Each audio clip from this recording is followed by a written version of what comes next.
Happy to be here. Thank you so much. Very well, thank you. Roka is just enjoying. He's about to fall in the river to swim or what? Yes, just about. Look at you. It is so hot here in Uganda. Oh, that's what I hear. About 27 degrees? Yeah, very hot. Wow, yeah. Okay, karibuni sana. Brother Abubakar. Good afternoon, everyone. Habari zenu? Yeah, good afternoon. Karibu sana Zee. Good afternoon, Zen. Thank you very much. Madam Betty. Present. Good afternoon, everyone. Good afternoon. Good afternoon. Nice to see you. Nice to see you. Different. Okay, who have I left? Lady Justice? Please say hi to us. Everyone. Hi, everyone. I don't know if you can see me. I can hear, but it keeps crumbling. So I hope I'm coming through. Hi, everyone. Hi, you're coming through. I can't see you.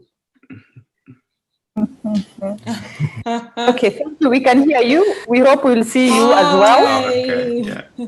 Hi, everyone. Hello. Yeah, we can hear you now. I'm sorry, We my can see system you. is so bad. Sorry, you will overcome. You will overcome. Yeah, so we also have in the panel Madam Ibrahim. Mr. Ibrahim Kane. Has he logged in? Okay, then let me have the pleasure of introducing and telling my team members here who are also among the panel to say hi now that they are here today physically. Please greet the rest. How do I greet them? I'm here, but hello. Hey, everybody. I'm here. You have not acknowledged me. Good afternoon, everyone. David Mccally here. Great. Hello. So we are all here. I hope the rest of the panel members will join us. But I can see Madam. Can you hear me? I'm here. Yes, I don't yes, know Madam. if you see me or I'm invisible. I've been here. I logged in some time ago. You have not acknowledged my Sorry, Madam. I'm from South Africa. Thank you. Sorry, Madam Faith. I was just about to also introduce you. So yeah, thank you very much. We've heard you loud and clear. Karibu sana. Yeah, and I'm looking for Pansy. Is it Pansy? Isn't she the same person? No? The same person. Is Madam Faith the same person? Is it person? Okay. People who don't know me will use Faith, but those who know me know that I'm Pensita Kuli. So that's who I am. All right. Thank you. The same person. All right. Thank you. All right. Thank you very much. Welcome. Yeah, so we are about to start. We now have our participants coming in. So we need to already start. Welcome, everyone. We are now starting our webinar. This webinar is about Tanzania Elections Watch, which is a project that was run by partners, organizations coming from Kenya, Uganda, and some in Tanzania, our supporters from Tanzania, basically to paint a picture of an electoral process and an electoral contest in Tanzania and what that meant for Africa and East Africa most particularly. The project was a project that started after or during pre and post electioneering period in Tanzania. And it was a project that was or involved various actors, one of which we had a panel of eminent persons, which was drawn from various countries, and this in particular Kenya and Uganda, who has supported this project to this end.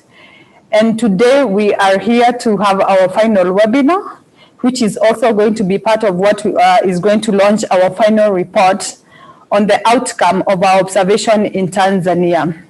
We welcome our participants and also our panel, where we'll be having an engagement on analysis of elections in Tanzania, and of course with a focus in East Africa.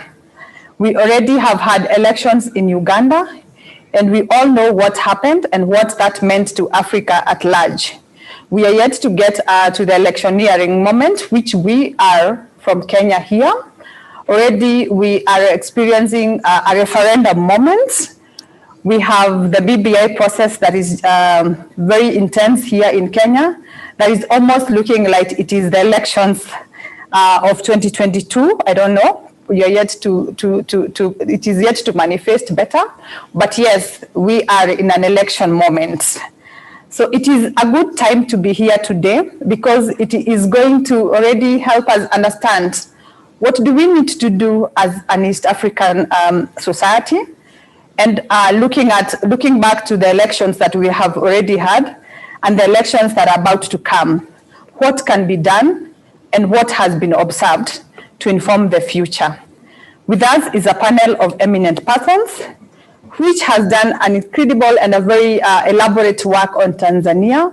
We truly appreciate their support and also standing in solidarity with the countries that they come from, giving their expertise and time during the very needed moment. We have seen and we can already attest that if we decided to have our Kenyans for Kenya, Ugandans for Ugandans, or and also Tanzanian for Tanzanians, and even an East African situation where we all stand in solidarity to each other, we can make a perfect society. This community only needs to understand that the situation needs ourselves, and we must wake up to respond to the issues that are affecting us directly. Without taking much time, allow me to introduce the panel members so that we know who was part of this very long journey, which we can already say it was a fruitful journey. So I will start with the chair of the panel. His name is Professor Frederick Sipembwa. He is from Uganda, a constitutional expert who was involved in the constitutional analysis and also development in Kenya, Tanzania, and also Uganda. He is a professor and also a lecturer in Uganda. He was chairing the TU panel, contributed largely to the outcome of the project, and we hold him dearly as partners and also as TU project because we can already see the fruits of what that has come to be. We truly thank him and appreciate that moving forward, he's going to contribute to the situation and the interest of this of Africa at large. Next is our co-chairs. One is Dr. Willie Motunga. Dr. Willie Motunga was former CJ for Kenya and also an expert in very many fields that he's been part of. He's been part of the civil society movement and also many other contributions to the society in Africa and also globally. Dr. Willie is here with us today to launch this very important report that gives the details of what happened during the Tanzania elections. The other co-chair was Alice Mogwe. Madam Alice Mogwe is a professional expert who lives or who comes from Zimbabwe. If I got that long, yes, and sorry, Botswana. Sorry, is an expert in Botswana and also a president of FIDH. She was among the panel members and a co-chair to the panel that was leading in the Tanzania Elections Watch project. We truly acknowledge her presence and also the work that and her time that she gave to the project. The next one is Mr. David Mccally, who is a journalist by profession and an expert in communication. He was part of the panel members and also a contributor to the electoral justice in Kenya, and has been an outspoken person when it comes to the electoral processes across Africa. We have him here today. He will be part of this launch process, and he'll give more on what was his observation and what he could take forward on this particular task on the elections in Africa.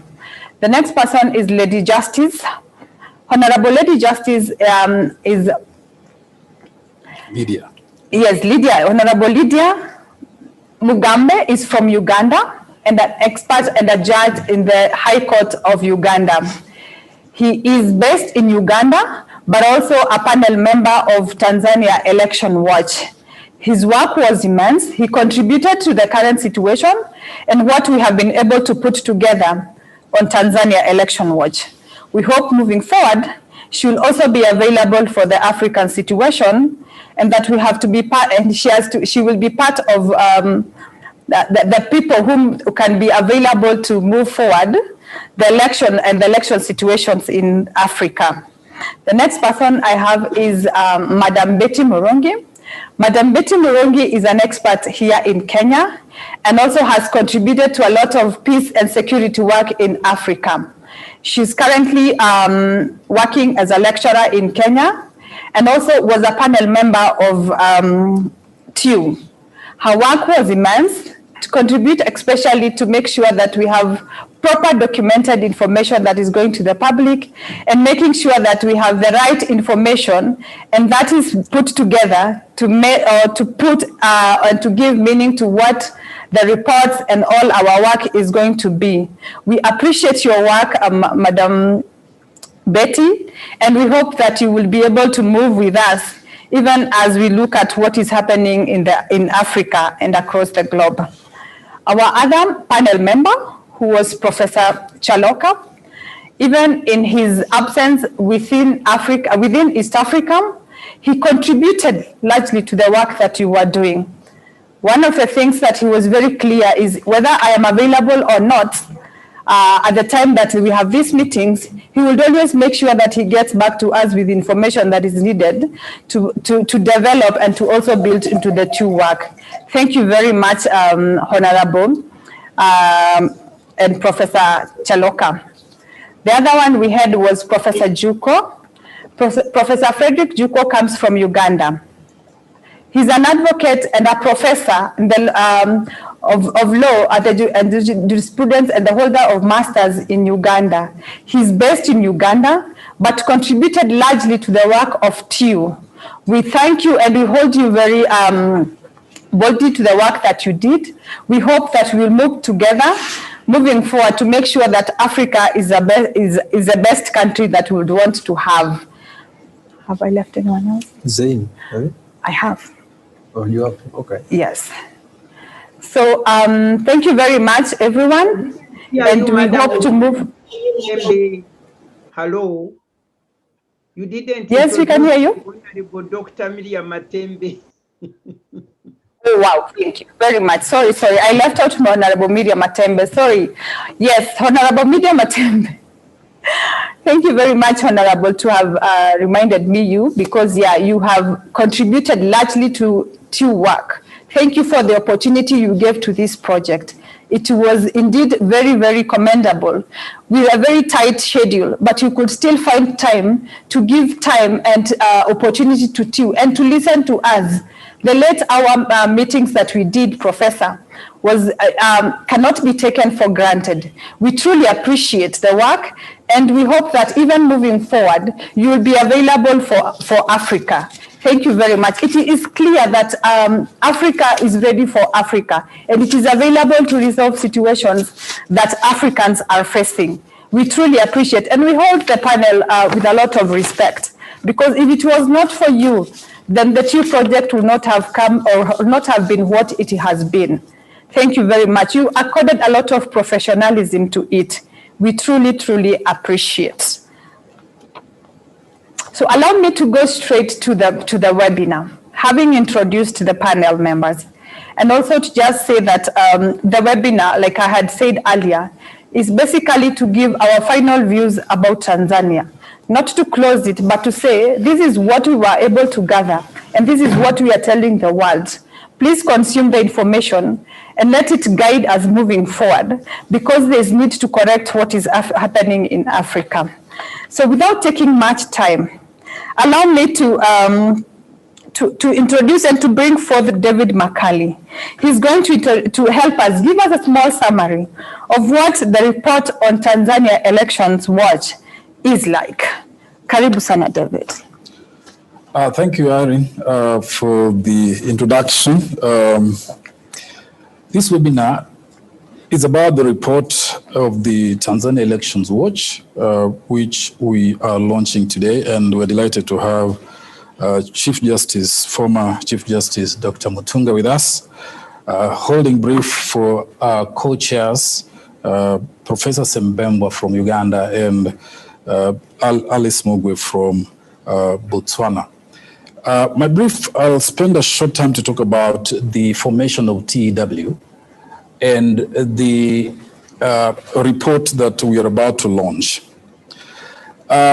This initiative grew out of the feeling that as East Africans and Southern Africans, because the panel that Irene has just introduced comprises eminent and reputable East Africans as well as Southern Africans, because that is why we have Mugwe from Botswana and Professor Chaloka from Zambia, because the country in focus, which is Tanzania, is both a member of the East African community as well as SADC.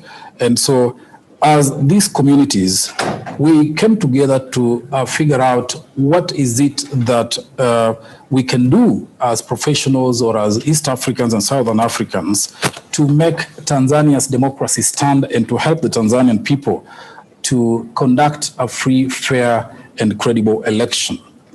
And this concern arose from the situation on the ground, which is that the framework for the last elections, October 26th elections, was fraught with a lot of challenges in terms of the electoral process, the law in place, the conduct of that election by the electoral management bodies, that is the Zanzibar Electoral Commission and the National Election Commission of Tanzania, and the other institutions which were charged with ensuring that the elections were conducted in a free, fair, and credible manner. So we looked at the scenario on the ground and using the tools of the various experts who are on this panel, the secretariat, which was hosted jointly by the two civil society organizations in Kenya and Uganda, as well as the ground observer groups and networks that were established to oversee and observe the various processes of this election. Now, there's a difference in the Tanzania Election Watch observation from the traditional observation missions that are conducted traditionally in Africa or in any election. Usually, organizations will seek accreditation from the electoral management body, that is, if in Tanzania would be the Tanzania Electoral Commission, National Electoral Commission, in order to be accredited to observe the elections. However, in view of the situation that existed in Tanzania and the apparent restriction on accreditation of different credible institutions that were interested in monitoring or observing these elections, the Tanzania Election Watch initiative opted deliberately not to seek accreditation for two reasons. One is that, of course, the accreditation was being issued selectively to certain groups and others were denied that accreditation. And I know that hundreds and tens of organizations which had sought to be accredited were not granted the accreditation by the electoral body. And that included the biggest organization, the Catholic Church, which was keen to observe those elections, but among others was also denied the accreditation to observe the elections. Therefore, it became the decision of the civil society organizations involved in this initiative to prefer to conduct the observation in a unique manner. Unique in which sense? It had a panel that was based outside and at large, this panel of experts. And then we had the secretariat, which was doing the technical work of observation. And then there were the ground teams, which were involved in information gathering and monitoring the performance of the various institutions charged with the conduct of that election, as well as the electoral terrain generally. And this information was assembled together and packaged, and that's why we have this report we are going to issue, which is the final report subsequent to an earlier one, a preliminary report or interim report which was issued 2 days after that election, and which delivered a verdict on the credibility of that election, and we will be revisiting that in the findings. Now, the reason we did not also seek accreditation is because under the law, accredited groups are not allowed to comment or discuss or be engaged in any manner with the conduct of the elections. They observe and then issue their reports after the election. Two, their observer reports, when they finish, are first submitted to the authorities before they're published, which created certain constraints for independent observers to conduct their observation of this election. And so we, in the conduct of our observation, had opportunity to engage with different stakeholders in this election, the electoral bodies, the security agencies. And to be candid, these agencies were not very responsive, which also speaks of the sort of electoral framework that existed in Tanzania. And the conditions under which these elections happened will be delved into a little later by my co-panelists. But just to say that it was very, very difficult environment in terms of the playing field for the participants in that election, the competitors in that election, the opposition and the ruling party. It was very difficult for the ordinary citizen to gather information, to participate in this election properly. It was very difficult for the candidates who are running these elections because the mechanisms for appeal or resolution of disputes were very, very inadequate in our humble observation. And so the report we have here today is a very detailed account of what the elections in Tanzania last October were like. Bearing in mind that TEW was not the only observer mission to this election. The official East African Community Observer Mission was led by former Burundian President Sylvester Ntibantunganya. It issued the report after the elections, clearing the election as having been credible.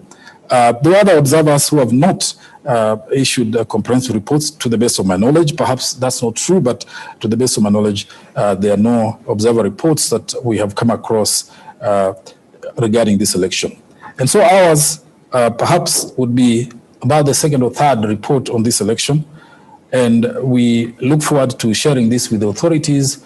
And it's done in the context of how do we as East Africans, heeding to the call to be your brother's keeper, ensuring that the region moves together as a community with the shared goals, shared democratic practices and aspirations to be able to move together as a community. For otherwise, what is the purpose of having a community if you have nothing shared or in common?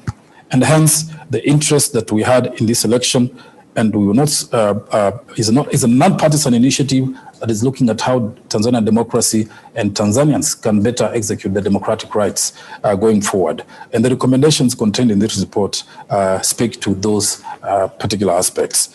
Irene, I don't want to go further than that, just laying the background to our observation mission. And then, of course, I think Zain will delve into the constitutional and legal framework of those elections and the reports and the findings and the recommendations that will follow.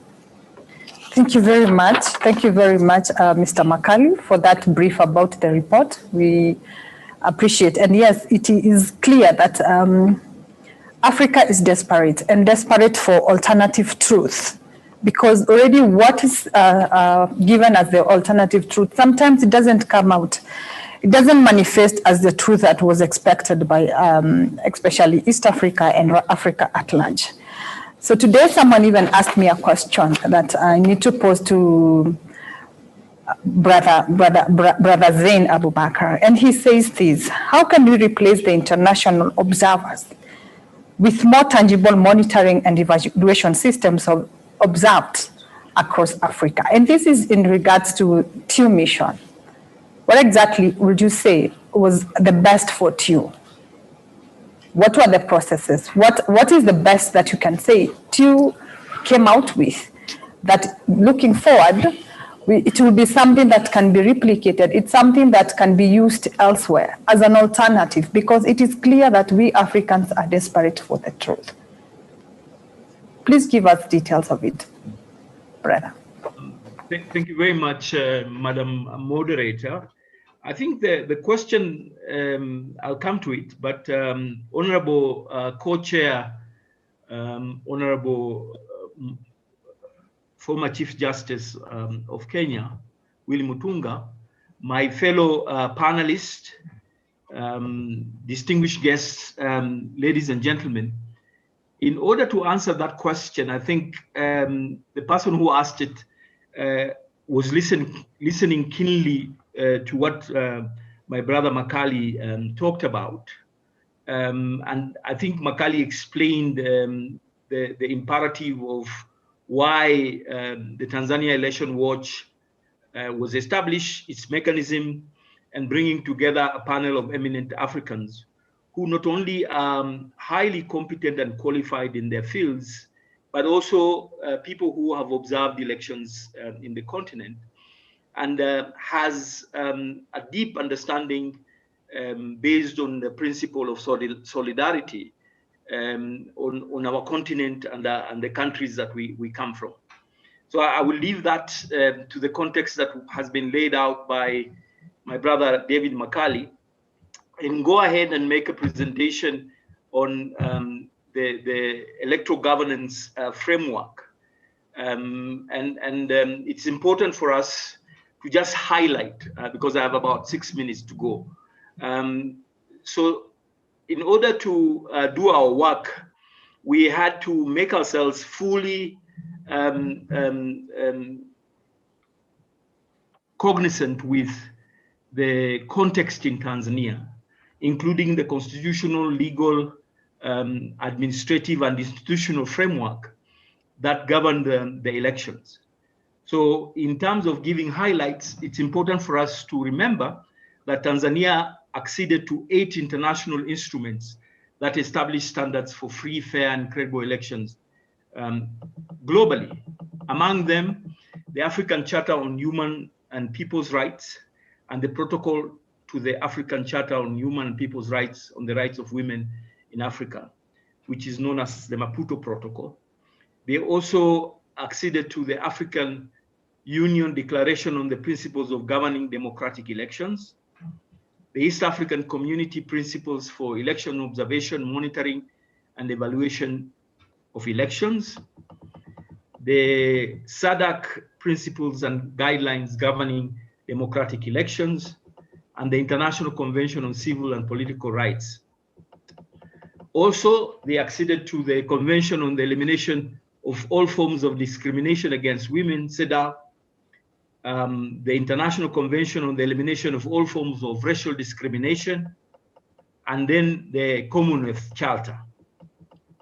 It is also important to indicate that the Tanzania used a first-past-the-post electoral system, where 264 members of parliament and other representatives are elected in a single-member constituency through the plurality of votes. It's also important to say that there are 2 complementary regimes that oversees elections in Tanzania, one for the Tanzania Republic and one for Zanzibar. And as my colleague had made reference that there are 2 electoral management bodies, one for the Republic of Tanzania, the National Election Commission, and then the Zanzibari Election Commission as the main institutional framework that oversees elections in Tanzania. It is also important for us to indicate in terms of context that these elections were the 6th elections after Tanzania reintroduced multi-party elections. Many people will recall that Tanzania was a single-party regime, and they then amended their constitution to reflect the reintroduction of multi-party politics. It is also important to observe that not much was done to amend the 1977 election constitution to reflect the new multi-party status in the country. So wholesomely, the Tanzanian elections remains with features that mainly were features of a single party regime. And in that context, they are wired both in the hardware and software context to favor the ruling party. But there are several laws that have been enacted to oversee these elections. The National Elections Act, revised in 2015, which provides the regulations of the elections of the president and the National Assembly members and local local members. In turn, in Zanzibar, there is the Zanzibari Elections Act of 2018.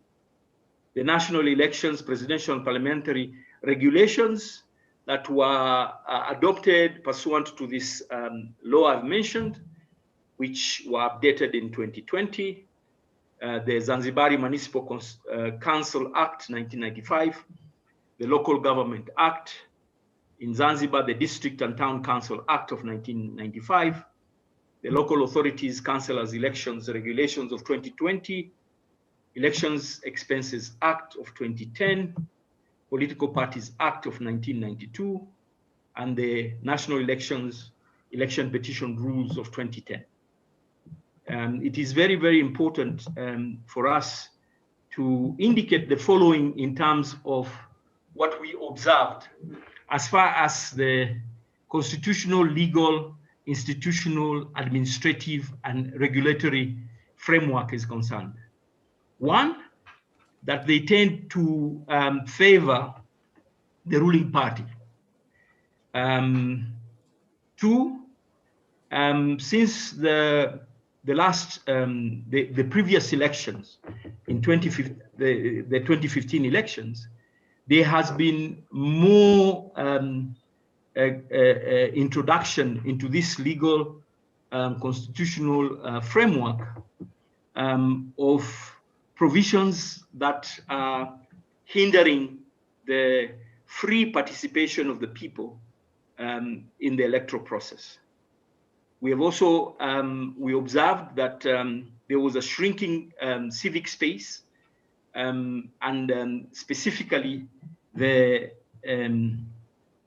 exercise of political rights.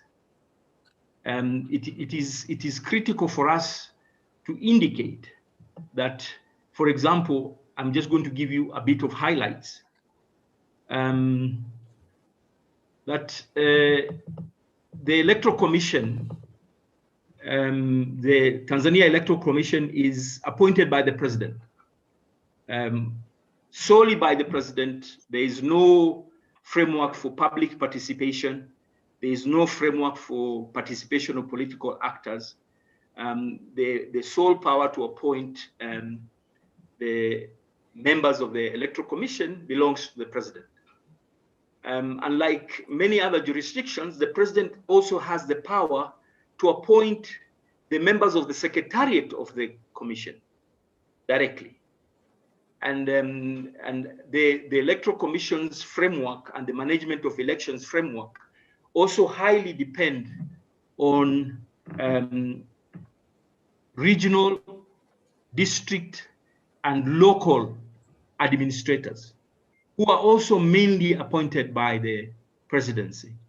And also to underscore the principle that many of these electoral management officials at the regional, district, and local level are card-holding and party, in many cases, party officials of the Chama cha Mapinduzi, the ruling party in Tanzania.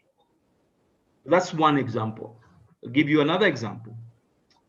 That in terms of the management of the elections, some of the laws that I've mentioned limited political participation. After the 2015 election, the president gave an executive order suspending all electoral processes in terms of political parties carrying out their activities in public. And this was lifted only during the campaign period. So since the last cycle in 2015, the political activities were suspended until the electoral cycle of the 2020 elections had already begun. Also, to give you another example, is that the president has full control of the security sector actors, including the police, including the intelligence services, and so on and so forth. And you will see in the report how the electoral process was securitized and how the electoral process was militarized. And it is also important to note that in the scheme of things, apart from these laws I've mentioned, there have been other laws that we have analyzed and we have documented that have impacted negatively on the electoral process and the context under which the elections were held, including security laws, including anti-terror laws, including anti-money laundering laws, including media laws. So these laws, although are not directly electoral laws, but they impact the elections in a very significant way. And the misuse of these laws, including targeting civil society actors to curtail their operations, to suspend them, to shut them down, and to also shut down their banking facilities on the justification that they are under investigations or they have been they are going to be charged, and in the end they are not charged, or they are charged and the cases take a long time to be adjudicated in court. Let me finish with three things that I think are important in terms of the context. One, we observed a marked incidence of violence in the last elections, of intimidation, and of curtailing the rights of citizens and citizen formations in participating. And we particularly were concerned by the increased levels of gender-based violence. And this gender-based violence was increased in significant ways that it affected the participation of women in the last elections. The second one is to do with the participation of political parties and actors competitively, and many of them found it very difficult to participate fully, and they had issues with the non-accreditation of their candidates, or their current candidates being disbarred from participating, and in a way that was not democratic. Neither did it represent a framework for reviewing the decisions of the election officials.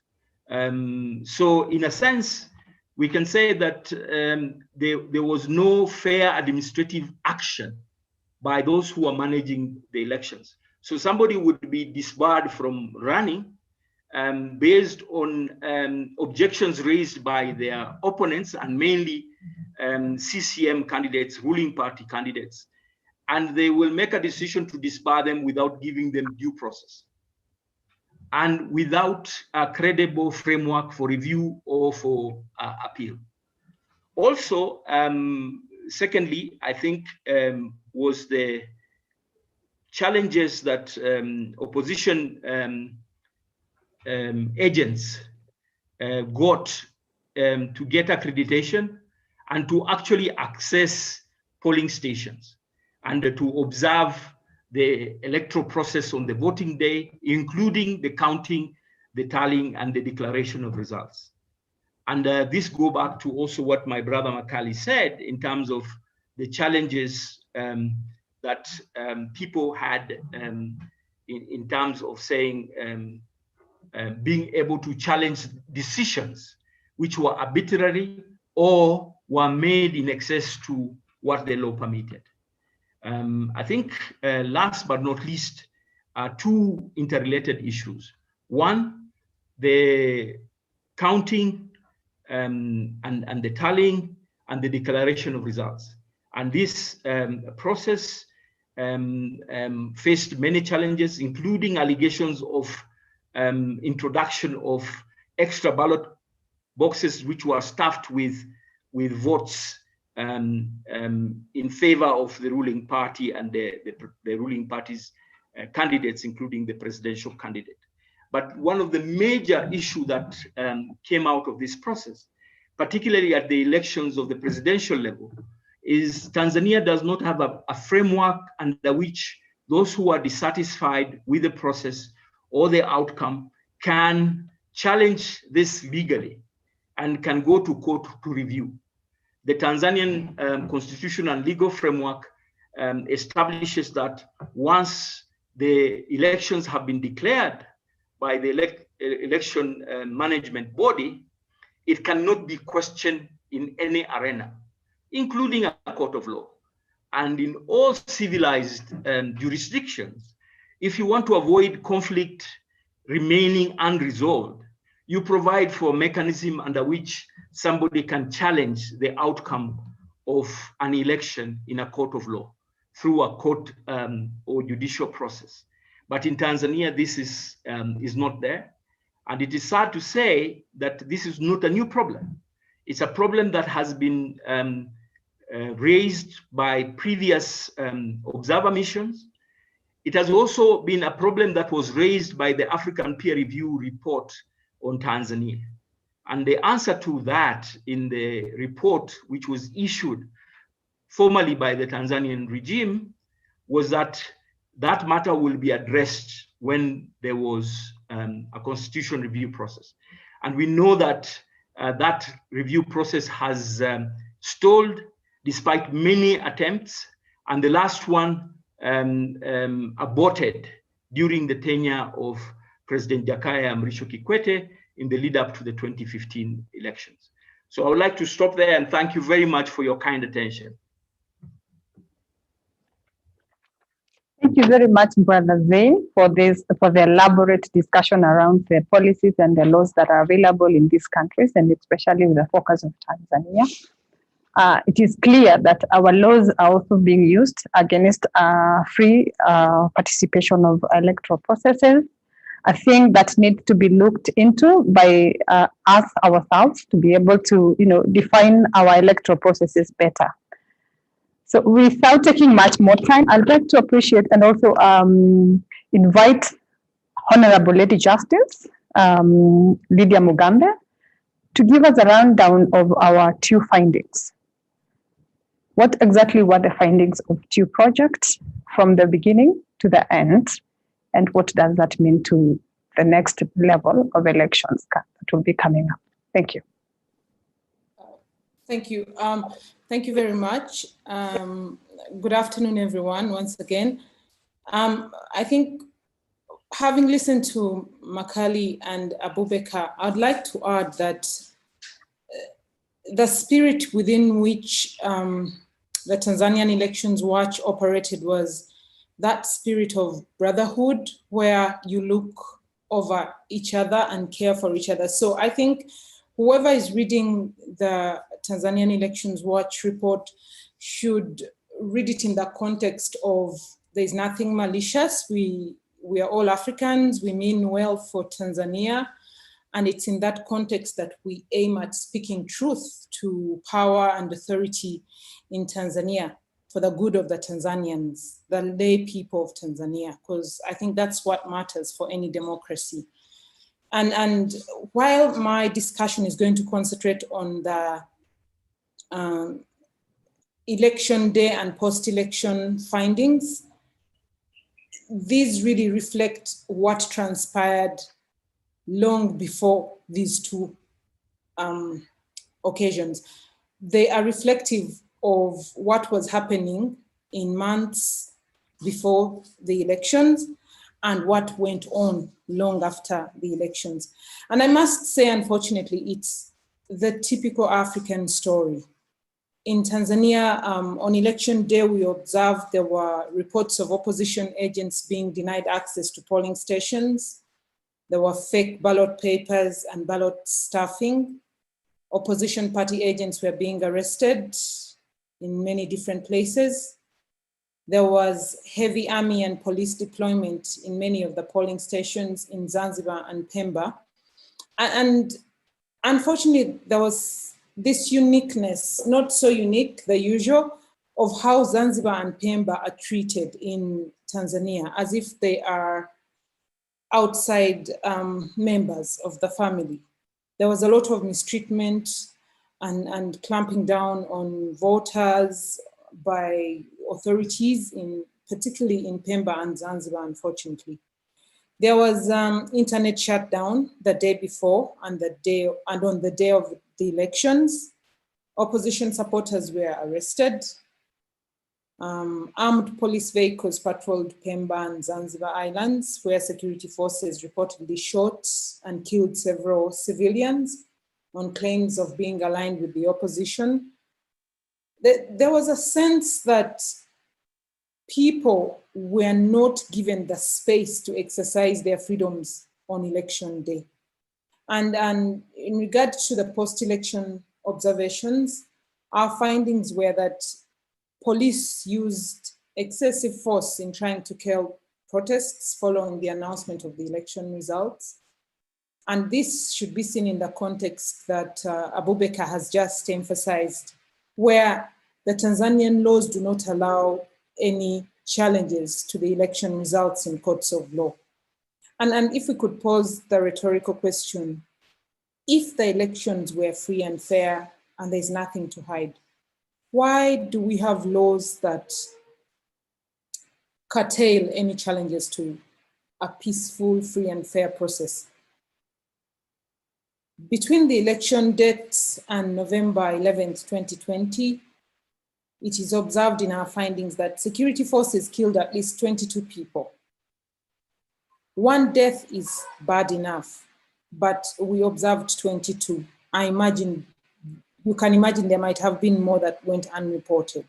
But even if we consider just the 22 that we managed to capture, it is not right. Throughout the election period, political parties reported arbitrary arrests, detention, and attacks against their members. And by November 2nd, 2020, Tanzanian human rights monitors and lawyers representing political opposition parties reported over 300 people arbitrarily arrested by security forces. Opposition leaders fleeing the country, fearful of their security, was also very evident. And all these point to a worrying situation in a democracy. These point to a situation where people were not being allowed to freely exercise their freedoms, and they were being hounded and haunted even after the election for the decisions they took or for the choices they made to support opposition or vote opposition. I think I'll stop there, and so that the other people can have more time. But I must say, as the panel, it presents a grim picture. It's the typical African picture of elections that needs to be changed. It would have been a better story if Tanzania had posted better results in regards to how opposition was treated, how the rights of civilians were protected in the exercise of their civic duty to vote and vote freely of their choice. But unfortunately, there's still more work to be done.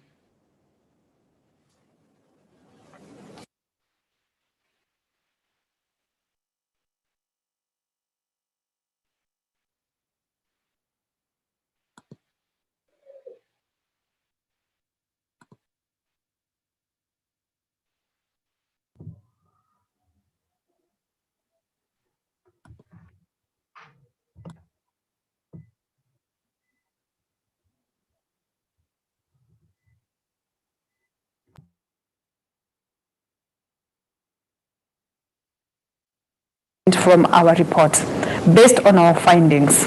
What do we need to see for Africa? What do we need to see for Tanzania? So I will allow my our Dr.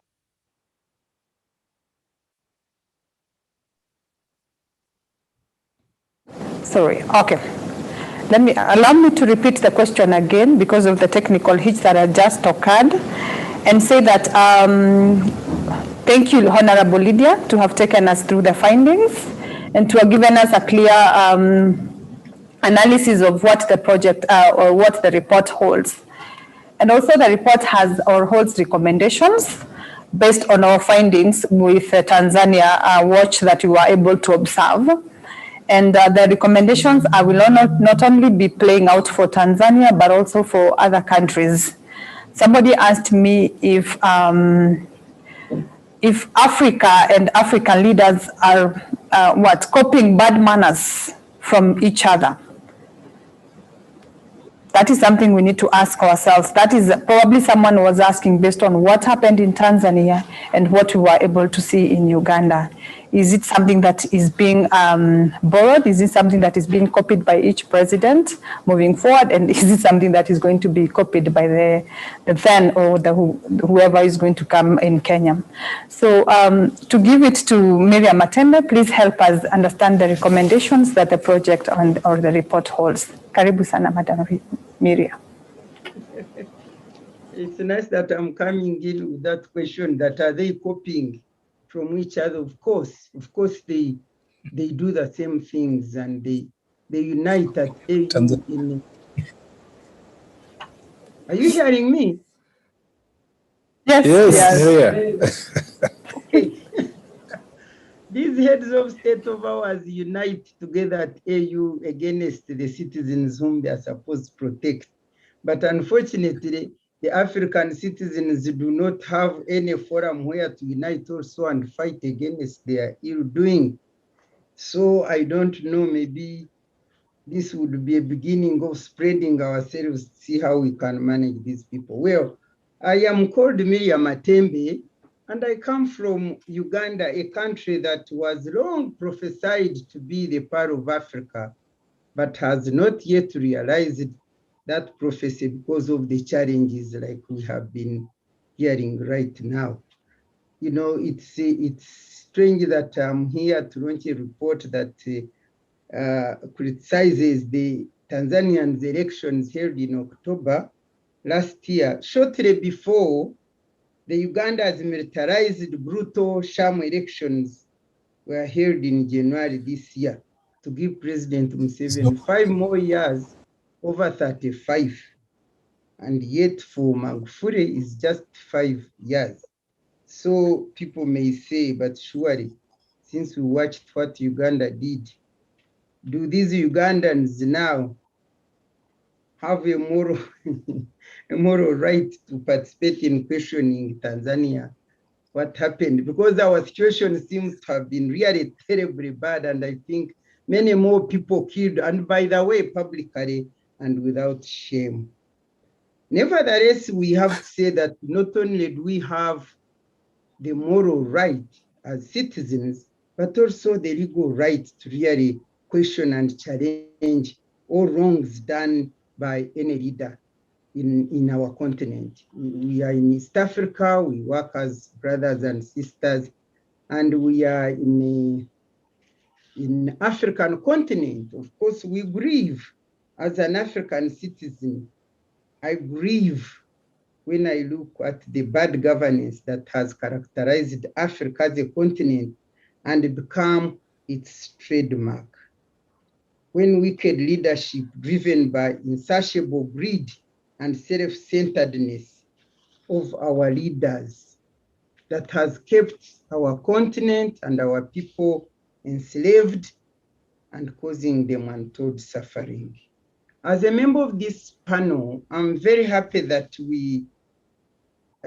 I'm thankful to modern technology that enabled us to see these wrong scenes which could have been hidden behind if it was not for modern technology. You know, before I give these recommendations, one thing that really disturbed us as a panel was that though there was no lockdown to protect people from COVID, there was a shutdown to prevent them from properly and effectively participating in elections, which was very sad.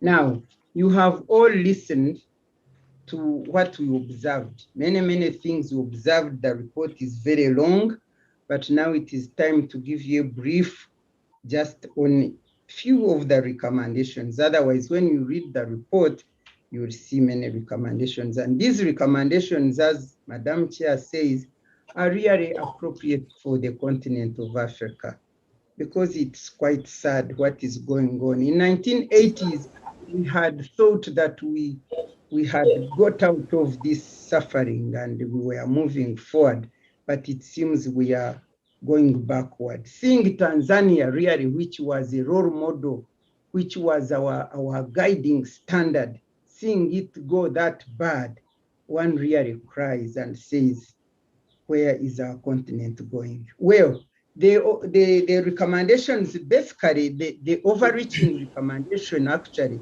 is for a constitutional reform process.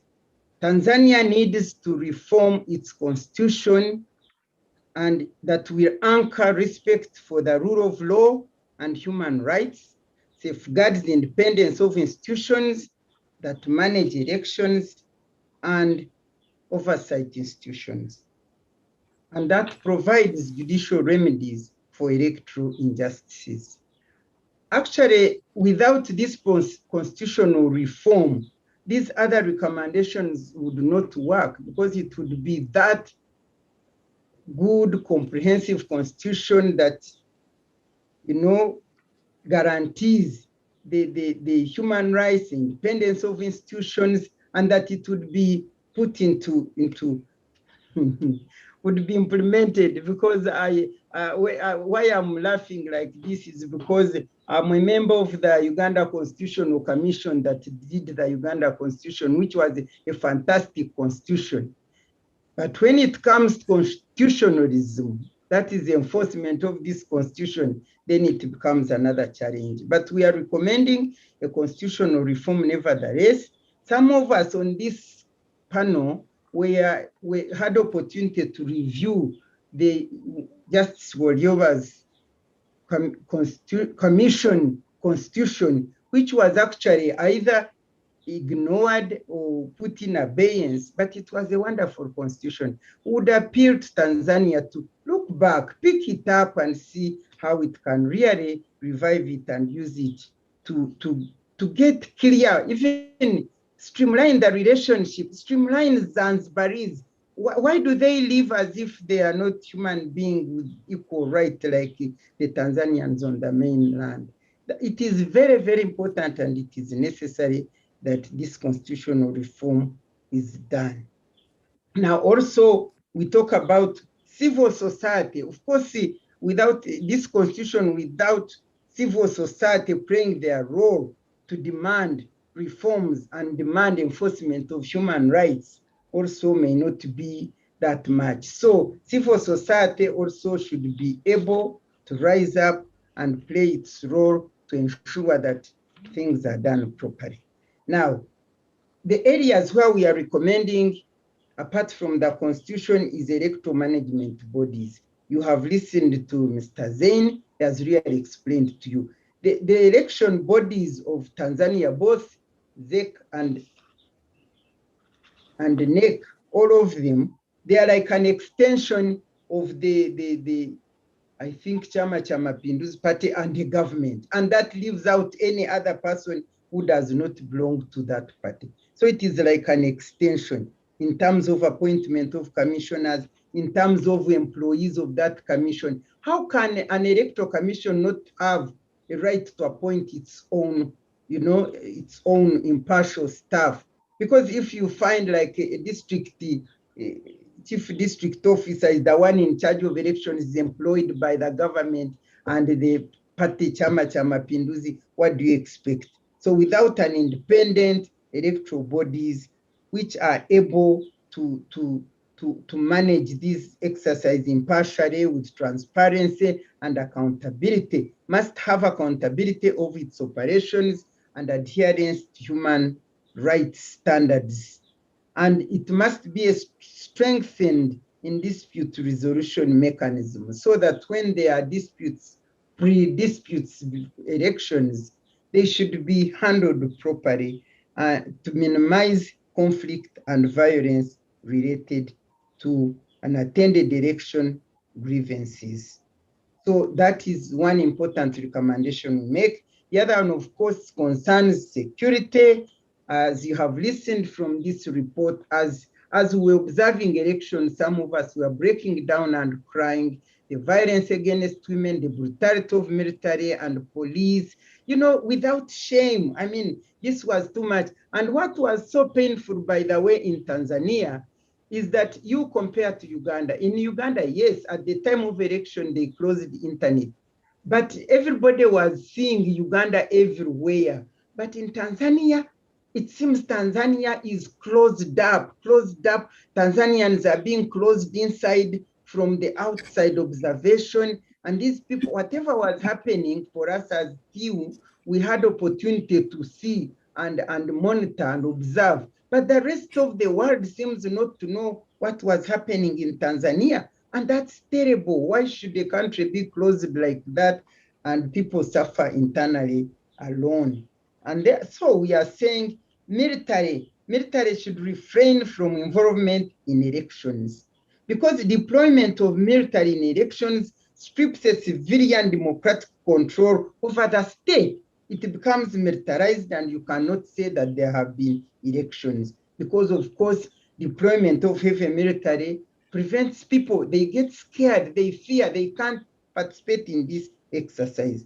And even when police is involved, police must be involved to protect the people. But when it is involved, it should not use excessive force. The leadership of police should refrain from being used by political leaders to press opposition like it was happening. Police should be held accountable.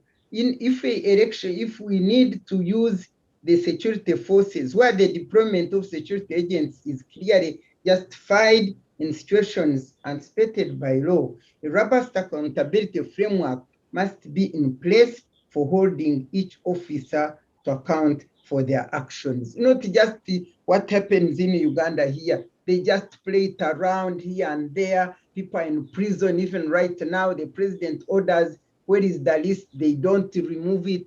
Actually, you people, you better come down to Uganda to rescue us. We are in a worse situation, it appears. Now, the other recommendation, of course, is about the internet and communication providers. As you know, here in the internet, people are entitled to, as human rights, to access information, and freedom of the media is very crucial for democracy. When you close off media, what exactly are you doing? So we recommend that these communication providers should not be overridden to really close people from media. We also make recommendation on political parties. We are saying that political parties should adhere to constitutional requirement also for gender. You heard us talk about how the women were treated. They really suffered so much. And even in participation in the politics, they don't adhere to that 30% even of other interest groups. We are also recommending political parties should work towards consolidating democratic practice by utilizing dialogue opportunities with NEC and ZEC to challenge and resolve election grievances in a peaceful and consensual manner. We also talk about recommend election consolidated. Yes, we are saying that that government ensures the legal framework for election management, that it is consolidated, streamlined, and consistent, providing for inherent judicial mechanisms for election dispute resolution at different levels, and to respect and adhere to the various international treaties and regional standards which Tanzania is a party to. We also urge the international community to continue mounting pressure on the Tanzanian authorities to adhere to their democratic and human rights mandate and obligations under international law, as well as remind the authorities of liability for any gross violations, and to extend support as needed to help Tanzanian actors in addressing the transitional justice issues related to 2020, in fact, 2020 elections. We are also calling upon the citizens and civil society organization to ensure implementation of the recommendations of observation missions. And by the way, we are saying that citizens, constitutional and legal reform to expand political space and channels for electoral justice, including participation of interest groups. And finally, we say that African Union should review its strategy of deploying expert missions rather than observers to elections. I want to conclude by saying that what hurt me and the rest of the team, although we didn't, we played diplomacy, because when we were still observing and things were so bad, we said, and you wait after the elections are over and this man has won, then the African leaders will come to congratulate. I had said that when they come to congratulate, we should say, no, you people, you are lying. But because the panel members are diplomatic, me, I'm not, they covered it just like that. But what is so sad was that these African leaders came in, to express their brotherhood. By the way, no sisterhood. Perhaps if there was sisterhood, it could be something different. They come up to congratulate their brothers for such wonderful. Can you imagine that you've been so widely supported? We congratulate you. You are so good. You have, imagine. I said, I wish I was one of those members. I would have taken a minority stand and say, no way, you are lying. But this is what now hurts, that other international community comes to question and condemn and challenge such elections, but the African leaders join together to congratulate their brothers in this wickedness and ill doing. I don't know whether Magufuli sent a message to congratulate Museveni. I don't know whether he did, but of course he will. They are pretense. I could see our president trying, he's scared of COVID. But I could see him in Tanzania trying to reach Magufuli. He's scared Magufuli could give him COVID. But all these pretenses. So for me, I end here. But one of the recommendations, which is mine, is that we should actually stop and challenge this thing. Thank you very much for hearing me. There are many other recommendations, but I thought we should just give those around those specific areas. Wow. Thank you very much, Dr. Miria. I mean, you've made all of us happy. And at the same time, you hit it as it is. I think it is good that we learn how to speak to power and just tell them, this is it. You want, whether you take it or not, this is what we think, and this is the truth that we have. Thank you very much. We really appreciate your work and how you have analyzed our recommendations. So without taking much time, allow me to welcome our co-chair, who is seated just here with us today, to give his keynote address. And then later, he will help us launch this report officially. Karibu sana. Thank you, everybody. I have no keynote address. I was part of the panels. So what David Mccally said, Ndugu Abubakar Zain, Lady Justice Lydia Mugambe, Dr. Miriam Matembe, and that has been said very well. It's also mine. I just wanted to give, some observations after, adopting what everybody has said. And first of all, say why Tanzania is so important in Africa. The union in Tanzania since the 60s, we all thought was a beacon for the unity that was going to be in East Africa and also Africa.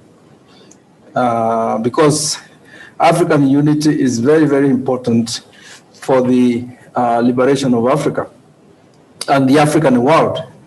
But when this happens in Tanzania, and Zanzibar and Pemba are treated as colonies of Tanzanian mainland, we start to wonder why we keep on talking about then other unities. And that's why I think the group of us, the politicians, the journalists, the lawyers, activists, and public intellectuals, women and men in this group who care about transformation in Africa and the world, came together to basically also reflect a solidarity, as you said, with the Tanzanians, and we have no doubt that we will suffer the same pain that Dr. Matembe suffered when Uganda came to the action, and East Africans should prepare for the same pain next year, in this country. So you're being a prophet of doom.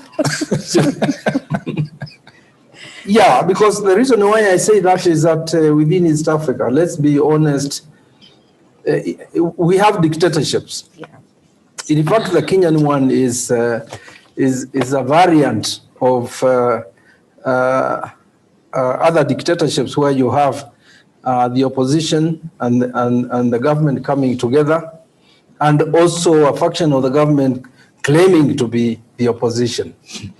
So it's a variant of very imaginative and evil dictatorship. And dictatorships will never give us free, fair, peaceful, credible, and acceptable elections. We will continue as we do to religiously vote. People who are illiterate and those who are literate, we vote religiously, but the educated people don't know how to count. And where they count, they use artificial intelligence, they use technology, these agencies called PR agencies. So one of the important thing that Matembe raised also is we just have to start thinking whether we will ever get elections that are free, fair, peaceful, and credible and acceptable, and whether the other forms of conducting elections that will give us democracy. But all is not that gloomy, because although the resistance to dictatorships in East Africa is never glorified by the media or anybody else, but it's there. Serious resistance. In Tanzania, what was happening was resisted. What happened in Uganda was resisted. What is happening in Kenya with the Burning Bridges initiative is also being resisted. So the people themselves are resisting. And what is also becoming very important in East Africa is the fact that people have started raising issues Okay, and COVID helped us in that way, where, like in Kenya, people in the slum area said, "Why do you want us to wash our hands when you don't give us water? Why do you want us to buy masks when you should be giving them free? Why are you demolishing houses, during the pandemic and so forth?" So that's politics of issues, which I think is important. And around the world, what I see is basically movement to the right in terms of dictatorship. So we don't expect that our dictators who are enslaved by the West and East will be abandoned, or we shouldn't expect the international community, which is a euphemism for foreign interests, to help us. We must think and support one Ugandan called Karundi Serumaga says, our Pan-Africanism or East Africanism has to be people to people. Because Matembe has rightly said, the AU is just a den of thieves, rapists, and murderers, and they're not about to serve the people. So it's not all gloom, because it allows us as East Africans to start imagining, a free, just, gender just, non-racist, non-ethnic, non-militaristic, ecologically safe, equitable, and prosperous East Africa. So I want to basically end on that, optimistic note, that our resistance is alive and well, and those of us in Kenya welcome our Ugandan sisters and brothers and Tanzanian sisters and brothers to also observe elections that I'm quite certain will be unfree, unfair, will not be peaceful, will not be credible, and nobody will accept them. But I'm sure we'll still go on voting. So if you tell me how to launch the report, give the link. Yeah, and I blame my speech actually to Dr. Matembe, because she's the one who gave me the cue. She was talking about Uganda. She wasn't talking about Tanzania. So I decided to talk about Kenya also. Futuristic. Well, thank you very much. And I think for us to speak about Tanzania, it's because it's our sister. And it tells us what is happening in Kenya and already what we have seen in Uganda. So you're not very far from the conversation already. And we can only say, even as we have given solidarity to Uganda, to Tanzania and Ugandans, please come and see what will happen to us as well. It is important that you also see these trends, because they can already be seen and felt even during the BBI process. So thank you very much. And to have even just told us that we need to continue resisting, we need to continue speaking, we need to continue saying no. Whether we will be listened or not, we have given our verdict, we have given our position, which is key in moving this country to a democracy that we want to see. So before we launch the report, please allow me to give Madam Faith a chance to give us an international an independence of election, to look at the analysis, the perspectives of discussions on international, on independence of election management bodies, including the judiciary, the scrutinization of elections in Africa. Please give us a clear analysis of the same, so that we link it to what we have seen in Tanzania, in Uganda, and what we are likely to see in Kenya. Karibu sana, Madam Faith. Thank you very much. In fact, my brief was shorter of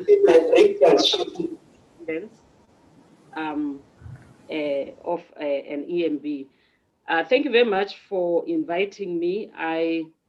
I'm fortunate because I have run elections in my country for more than 13 years. first as the Chief Electoral Officer of the Electoral Commission of South Africa, and then as the chairperson subsequently. So I have seen everything in elections. And I also have to say that I was in Tanzania leading the AISA. It's a non-governmental organization based on the continent, the Electoral Institute of Sustainable Democracy in Africa. That's what it is. So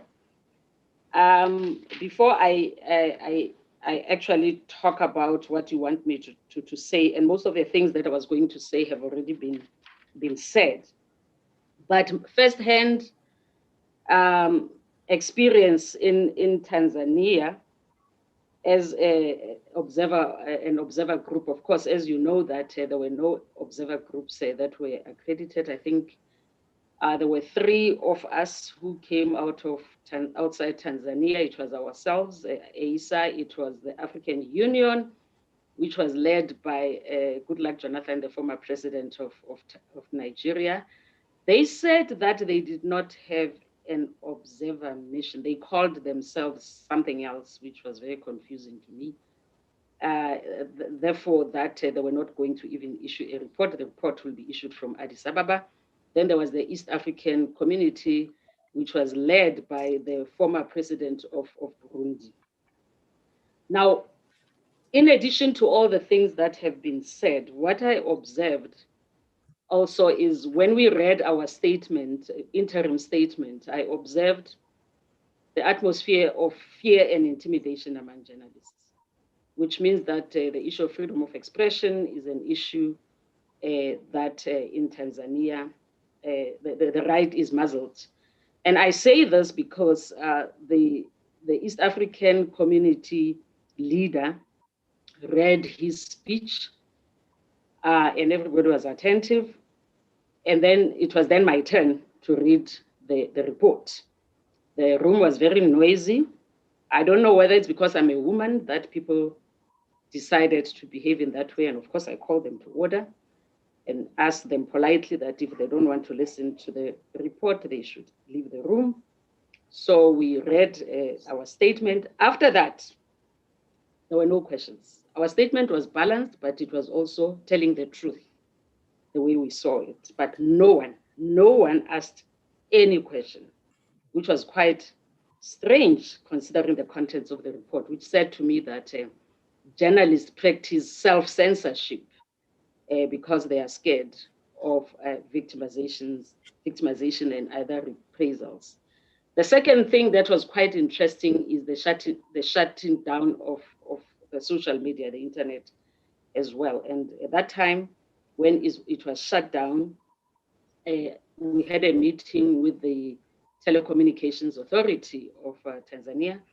And I asked politely the chairperson of the Telecommunications Authority why they had shut down the internet and so on. And his response was quite interesting. He asked me, where did I get the information that the internet was shut? Because me being in possession of that information was against the law. And I jokingly said to him that if you think I've broken the law, why don't you arrest me then? But he didn't give me an explanation on why the internet was shut. Now, going back to issues of independence, I think the first speaker dealt with that. I think the elections in Tanzania will never come right. There has to be a wholesale reform of the constitution and the law. The way in which the EMB is appointed, I mean, you can't wake up as a president and then identify people that you like to form part of the commission, because the independence has to be entrenched in the constitution, and the EMB has to report to the National Assembly and not to the executive. And the appointment procedure, as we know, it has to be transparent. You have to call for nominations, and people who are nominated, as it happens in Kenya, the names of the nominees must be published, and the public must be invited to make comments on the fitness of the nominees, and interviews must be held in public. The removal procedures must be transparent and fair, and observe principles of natural justice, that even the removal as such, you can't just, the president just calls you and tells you that you have now been fired. And of course, there has to be functional independence as well. The process for instance, all the processes must be transparent. I was listening quite keenly, and I heard when I was in Tanzania that the president now appoints a local, regional, and district officials. I mean, in the South African context, all the processes for election management are transparent. For instance, the electoral management body here in South Africa, they demarcate or delimit voting districts. You have to start there. The criteria that you use to delimit those boundaries has to be known by everybody. The criteria for appointment of ad hoc staff, it has to be known by everybody. And the names of the ad hoc staff also have to be published so that people can know whether people that have been appointed are card-carrying members of political parties. When I was in the IC in South Africa, we found many ad hoc staff members, not many, a number, who were members of political parties, card-carrying members, and we were able to remove them once we had objections from political parties. And after investigation, and if we found that the allegation of their political involvement was true, then we would then remove them. The timetable has to be published. Here in South Africa, even the design of the ballot paper is made available to the political party to say, this is how the political party, this is how the ballot paper will look like, so that on election day, they're not taken by surprise.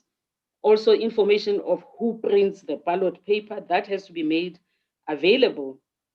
And the functional independence also requires the EMB to have their own staff, so that the staff are not reporting somewhere else. And these are some of the things that have to be done. And of course, the budget has to be adequate. And my proposal, and that's what Tanzania at least said to us, that we were told that the government funded the elections 100%, which I think that's what has to happen, so that we're not beholden to donors. And if we talk about independence, impartiality, it has to be impartiality and independence from everybody. The role of the police also has to be made very clear. And in this respect, as I don't know how many minutes I still have, I didn't look at the time, but when I was a member of the African Commission on Human and People's Rights. And when I was there, I spearheaded a document on access to information and elections in Africa, just to say that what information has to be made available to enable the electorate to exercise their right to vote. That document is quite instructive, and I would recommend that you look at it. If you go to the website of the African Commission on Human and People's Rights, you will find it. The role of the police also has to be very clear, because the police are just there to secure the elections and to make sure that there is no violence. They cannot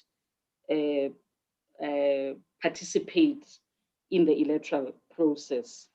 And finally, I think another thing that I need to share with you is what was said, that in fact, before I say this, one of the things that I found quite peculiar were the regulations which were passed very close to an election. It looked like the election management body, once they thought that something was a threat to them, then they would pass a regulation. And these regulations were issued one after the other, very close to the election, and they created a lot of uncertainty.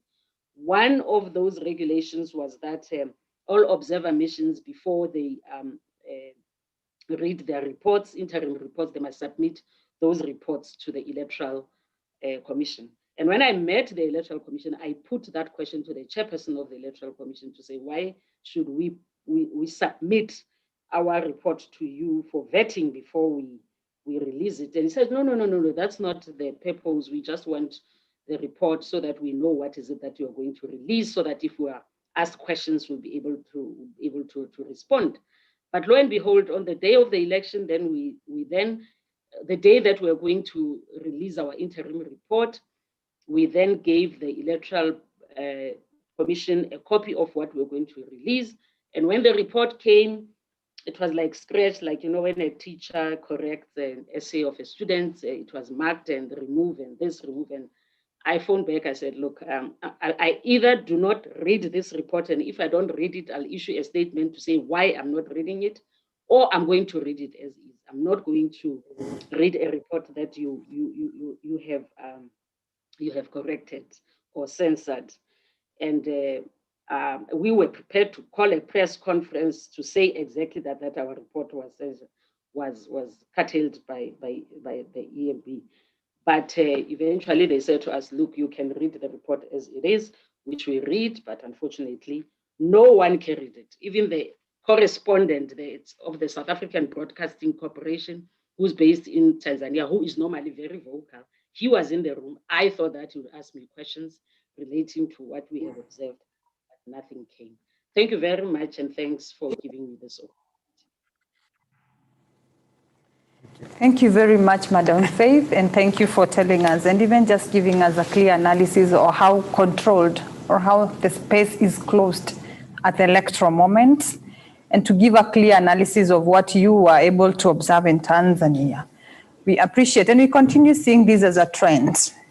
This is not just Tanzania Election Watch that was able to observe, but even those who are able to tell you and who are ready to tell you what they were able to observe will tell you the truth, that indeed there was a problem in elections in Tanzania. We need to continue speaking up about them, because even if we'll never be heard, at least we have passed the message. We need to run a few questions from our participants, and I want to pass this to our panelists who are available. And allow me to ask this to Madam Betty Murungi.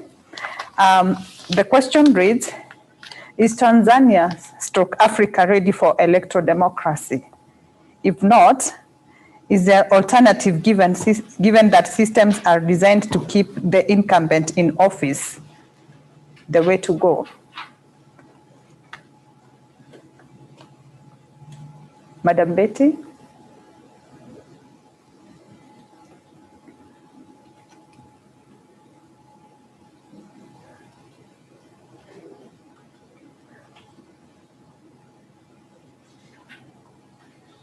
I don't think she's on. We can do someone else. Probably we can raise these with Professor Chaloka. Professor Chaloka. Allow me to reread the question again. Is Tanzania / Africa ready for electoral democracy? If not, what is the alternative, given that systems are designed to keep the incumbent in office? Well, thank you very much for the question. Can you hear me?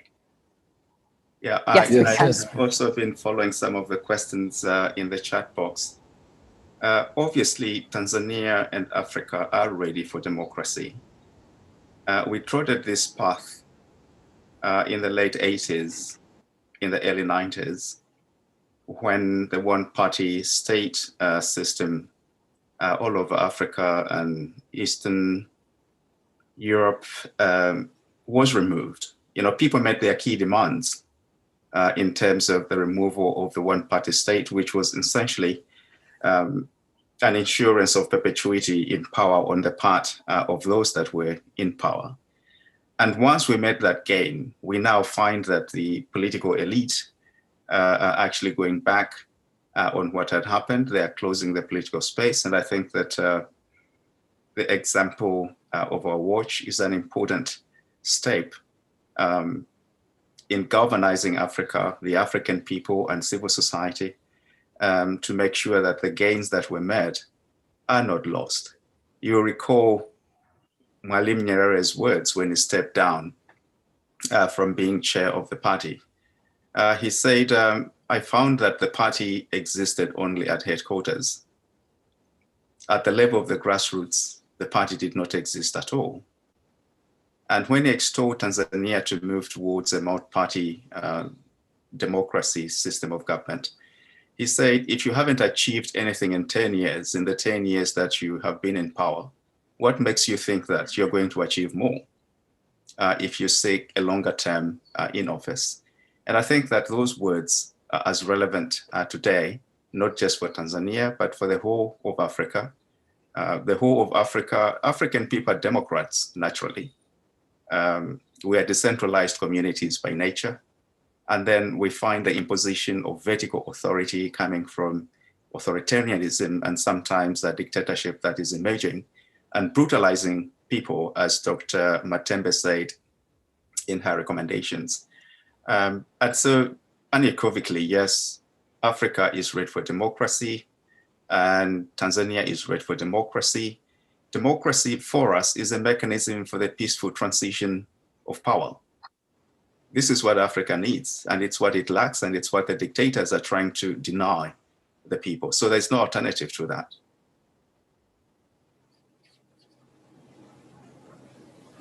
Thank you very much for that answer. Yes, indeed, we are a democracy as Africa, and we must accept that, and that the systems and our laws must be able to be anchored into a democracy state.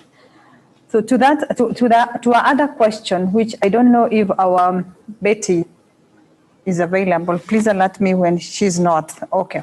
So allow me to ask this. All right. Yes, let me raise this to her as she.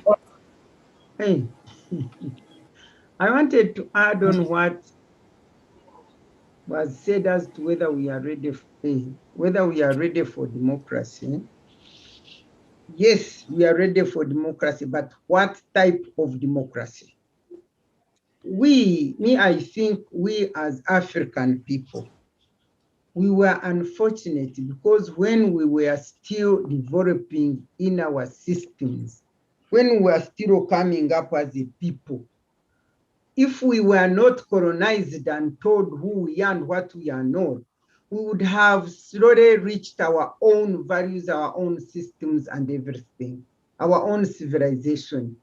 We have everything in Africa. We have all it takes. We have all the resources. We have everything. But when we are colonized and our minds also were turned into something else, so that we do not look at ourselves as who we are and what we have. We do not know that we are a continent which has all these ways to give aid to others. So what am I saying? What type of democracy? The problem is that we do not have opportunity to have dialogue of our people so that the people themselves may really discuss and decide on what kind of democracy that we want to have. Because for sure, this democracy of winner take it all, this democracy of opposition and government parties, where we Africans look at opposition as clear enemy. In Uganda, President Museveni tells us, those enemies, I cannot give this country to dogs and those enemies. So the moment you are in opposition and you become an enemy, the moment you are in opposition and become useless for your nation, even when you have all the intelligence and the brains, that kind of democracy which we are trying to have and even put in our constitution, we can never be ready. We shall be ready for a democracy that originates from us, but not a democracy that is imposed on us when the majority of our people are so illiterate, ignorant. Let me tell you one example. It pains me here in Uganda when President Museveni openly tells people that you did not elect a member of my party, therefore you lost it out. So you are not going to have services in this region. Can you imagine? And our people believe it. And the president clearly tells them, when he knows that once you are elected as a president, everybody else is your person and every area you must serve, because the funds which you use to deliver service are from every person and not only the party people. When we are having a democracy which can only serve only people of a party, and the rest of the nation just don't get anything. That kind of democracy, I'm telling you, you can never be ready for that type of democracy. Let us say we are ready to devise our own kind of democracy. And if we are to discuss it as human beings, as people know how we would like to have ourselves governed, where the opposition is not an enemy, where members of the opposition are denied participation and work in their country, then that's when we shall get a democracy that will help us. But otherwise, continuing with this kind of democracy, with the kind of leadership in Africa, which is driven by self-centeredness and power, which is not driven by human-centeredness and service, it can never be democracy at all. Thank you very much, Miriam, for emphasizing the need for democracy and how we can achieve that. The next question from our participants is, and this I raise with Mr. David Mccally, should access to internet be a human right? If yes, should international human rights instruments be amended to reflect this? Thank you. Thank you. First of all, let me say that freedom of speech is the oxygen of democracy. Yeah. It is the currency of in which fundamentally the democratic rights are expressed or exercised. And so anything that seeks to curtail that freedom is a serious attack on democracy or the democratic and fundamental rights of citizens. Internet is just one platform or avenue through which freedom of expression is actually exercised. Mm-hmm. And if you look at all these countries, there is always a provision in the constitution that guarantees freedom of expression along other fundamental rights. So it is not something to say it should be legislated or, in any way further emphasized through legislation, because there's already broad legislation that captures all the forms of communication and the right of people to communicate. But more fundamentally, I think, and we've seen this across African countries, and that happened in Tanzania in a big way, and Uganda copied, as Dr. Maria said, the propensity to suspend the internet during democratic processes. And that means you are throttling social media, you're throttling access by the public to information. Yet, for people to be to participate in a democratic process where choices have to be made, they need access to information.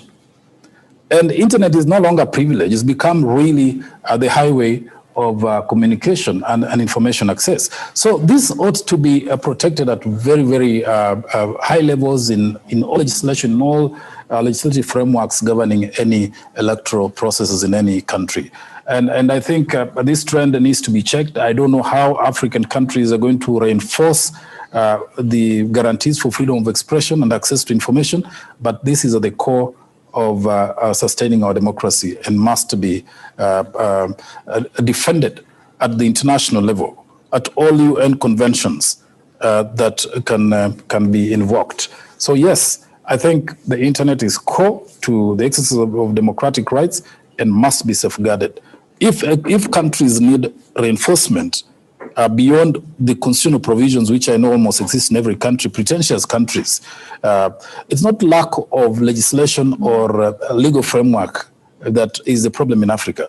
It is the lack of leadership and respect to those provisions, legal provisions and constitutional guarantees, which is ailing us. And we have seen it in Kenya, we are seeing it in Uganda. It's become a trend, which I think ought to be checked. Thank you. Indeed. The reason, the major hitch here is because we are not implementing these laws. Moderator, it's leadership. Yes. Can I just add? I endorse entirely what David has said. But in fact, the Human Rights Council, in its resolution on the 9th of July 2018, did endorse the internet and the rights that are protected in all human rights instruments to be protected in the same way on the internet, including freedom of expression. And then we've had two decisions from the Supreme Court of India, one in 2015 that challenged a provision in the Technology Act, which prohibited people from using the internet to send messages that were malicious or insulting. And the Supreme Court struck that provision down, saying that it was contrary to freedom of expression under the Indian Constitution. But more importantly, I think it was in January 2020, after India suspended the internet in Kashmir, and this was challenged.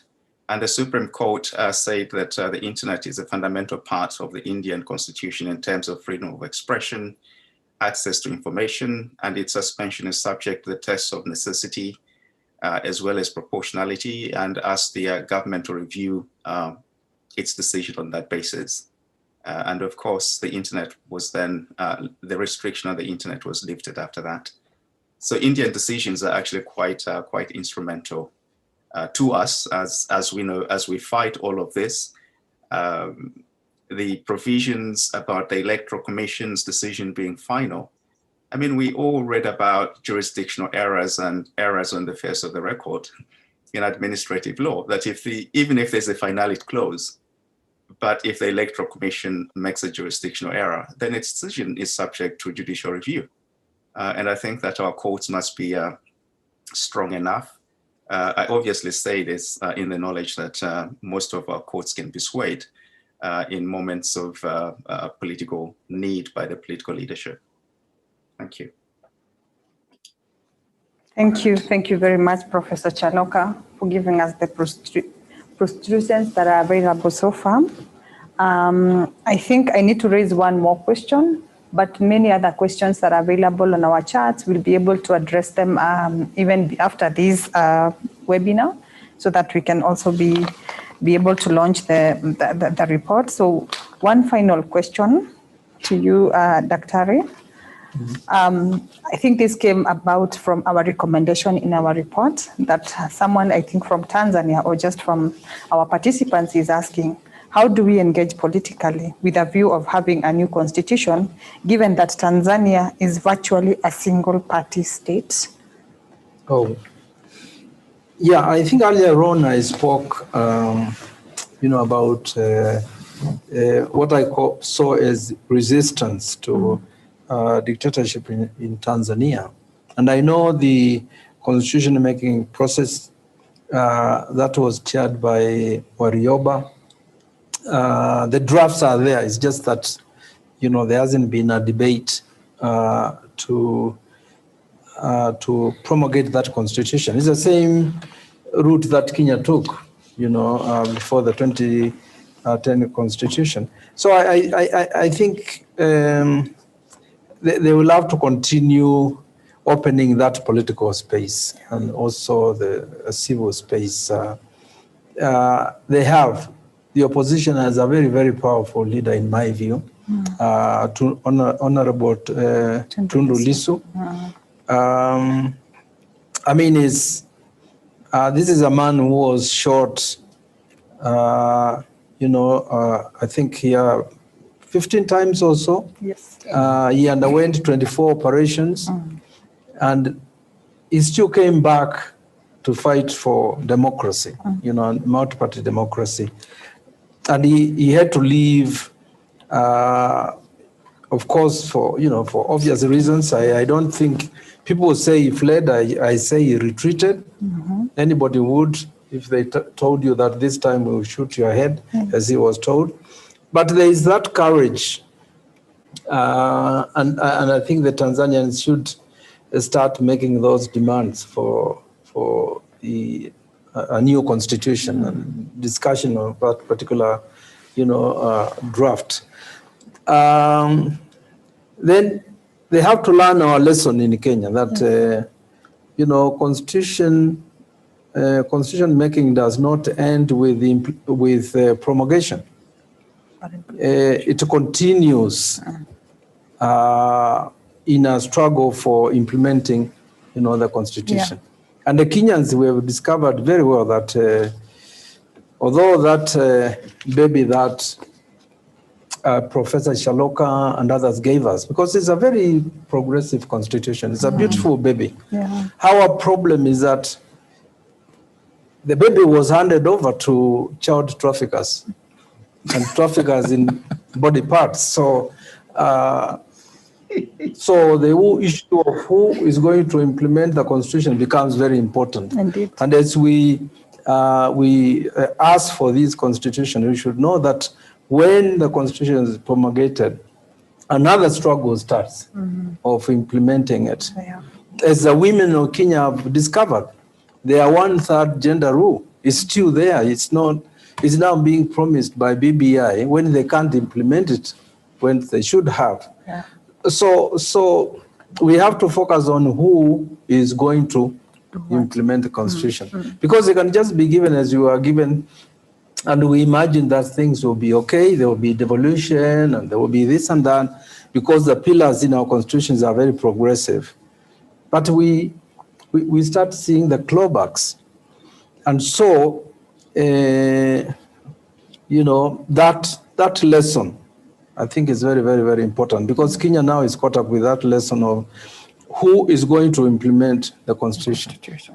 And that's why a lot of young people in this country are opposed to BBI. They say they'd better have, a leadership that can be trusted to implement the constitution, but also rescue the weaknesses, of that constitution. So the Tanzanians,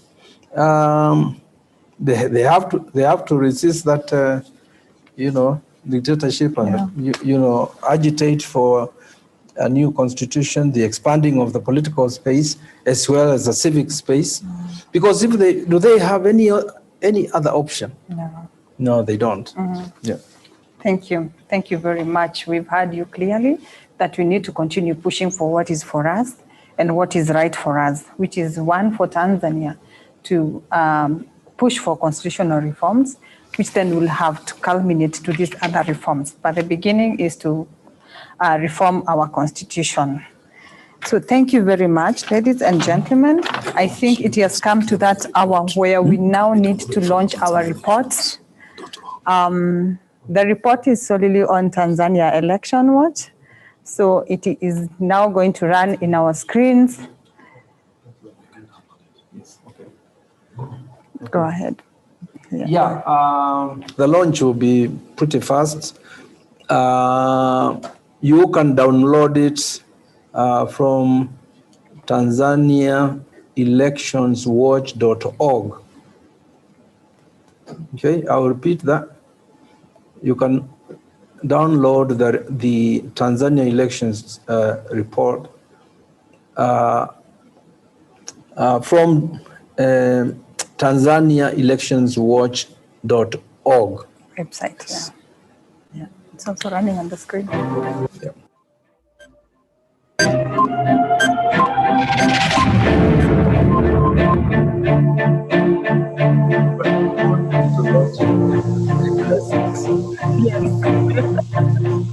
Okay, there it is.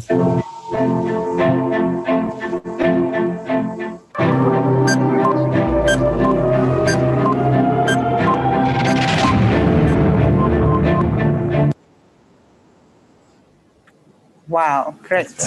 Great. The title of the report is Not Free, Not Fair. It is available in our website and also our partner's website. You can access it from there.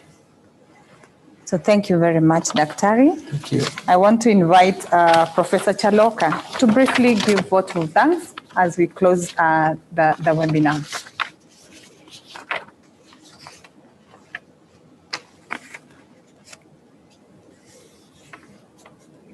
Thank you very much, moderator. Thank you very much for asking me to do this. But may I first of all pay my respects to Chief Justice Emeritus Willie Motunga, who has fought many countless battles in this field. Our fellow members of the high-level panel, and also pay sincere thanks to the Secretariat, who did a tremendous job in not just getting us to meet and discuss and bring issues to attention, but also who put the report together to illuminate the way in which the elections in Tanzania were run. I believe that this is an important development, and it's a development whose time has come. And it's also a development that we should not let go once we've embarked on it. For the reasons that have been mentioned already, from why it was launched in the context of Tanzania. Previously, clearly Tanzania had peaceful elections. It went about the elections in a way that to many, at least, was a model. But we have seen since the last elections, 2016, and in the period leading up to that elections, as soon as there were signs that the opposition were gaining ground, then the tactics, the brutality, the arbitrary arrests, the harassment of the political opposition also began in leading up to the elections last year. Someone did ask whether the president actually had authority to suspend political activities for this whole period. And looking at the Tanzanian constitution, there does not seem to be a power of the president to do so. But we have presidents who, because they are presidents, assume that they have some inherent powers to make decisions that are clearly unconstitutional. So the exercise that we embarked on, and in terms of its recommendations and highlighting what happened in Tanzania, I think is a lesson for all of us, both in East Africa, Southern Africa, as well as Africa as a whole. We saw similar tactics used in Uganda. And one would actually say that the tactics originated from Uganda originally, and somehow have been adopted by Tanzania. And very soon it seems as if Zambia will adopt the same tactics in the elections. Have we lost him? Yeah. Have we lost him? Okay. You can't hear me? And now it's fine? You can hear me? Yes, we can hear you, Professor. Go ahead. Okay. I was saying that soon it will be Zambia that will hold elections in August this year. And already there's been an expensive counter riot or counter riot equipment. Some would have read that in a demonstration where the leader of the opposition was accompanied upon being summoned by the police, 2 people were shot in that event, which caused a great deal of protest throughout the country. So this is more of what we expect. So what we have highlighted in this report is a modality to look at how do dictatorial regimes close the political space? What methods do they use? How do we counter these methods in terms of preparedness, in terms of sensitization to the public? I think a very big component of this report should be used in terms of electoral civic education, both in East Africa, Southern Africa, as well as Africa, so that the population actually knows that this is how their rights are being abrogated and denied. And these are the tactics that are being used. And the people have to stand up, for their rights on the one hand, but the people also need alliances with civil society. This is an important initiative. They also need international alliances. If we go back to how the one-party state was dismantled, I think many African heads of states saw how Ceausescu in Romania was removed from power and executed essentially. And everyone began to think, well, I don't want to end up that way. And if the people demand democracy and openness, then this is what we should do. So having made that gain, And having had constitutions that try to safeguard it, and even as we see that some constitutions are being vetoed already, then it's an important aspect that electoral democracy is the last bastion of people's democracy and people's participation. Because what the political elitists have noted is you simply brutalize the people, twist the electoral commission, and you're declared winner, and then you continue in power. The rest does not really matter. So we have the phenomenon of regimes in office, but not actually in power. And I say not in power because they are not supported by the people. They may use their authority to brutalize people, but the reason they do so, I think, is deep down, they know that they do not have legitimate support. And I think this is the struggle that we have to carry on for ourselves, for future generations, and for the people of Africa. Each generation has its battle to fight. And if we fold our arms after this particular exercise and initiative, I suspect that the work that we have begun will also be lost. So the message is that we should not lose it. And I think in the retreat that will come in the next few days, we'll have to reflect fairly carefully on the way forward and how to move the frontiers of democracy in Africa through electoral systems and through the participation of African people. Thank you very much. Yeah. Thank you very much. You've summed it very well. And lest we forget, then the struggle is still on. Thank you very much for being part of this, for participating in the webinar. Thank you very much for the panel. And most importantly, for our TU panel, our eminent panel, we thank you very much for the journey, and the struggle continues. Thank you. Thank you. Well, you guys have attacked the presidents. We say goodbye to you. Thank you so much. Thank you. Thank you. Bye, Maria. Bye-bye. Be safe. Bye. Bye. Indeed. I am saved by my God.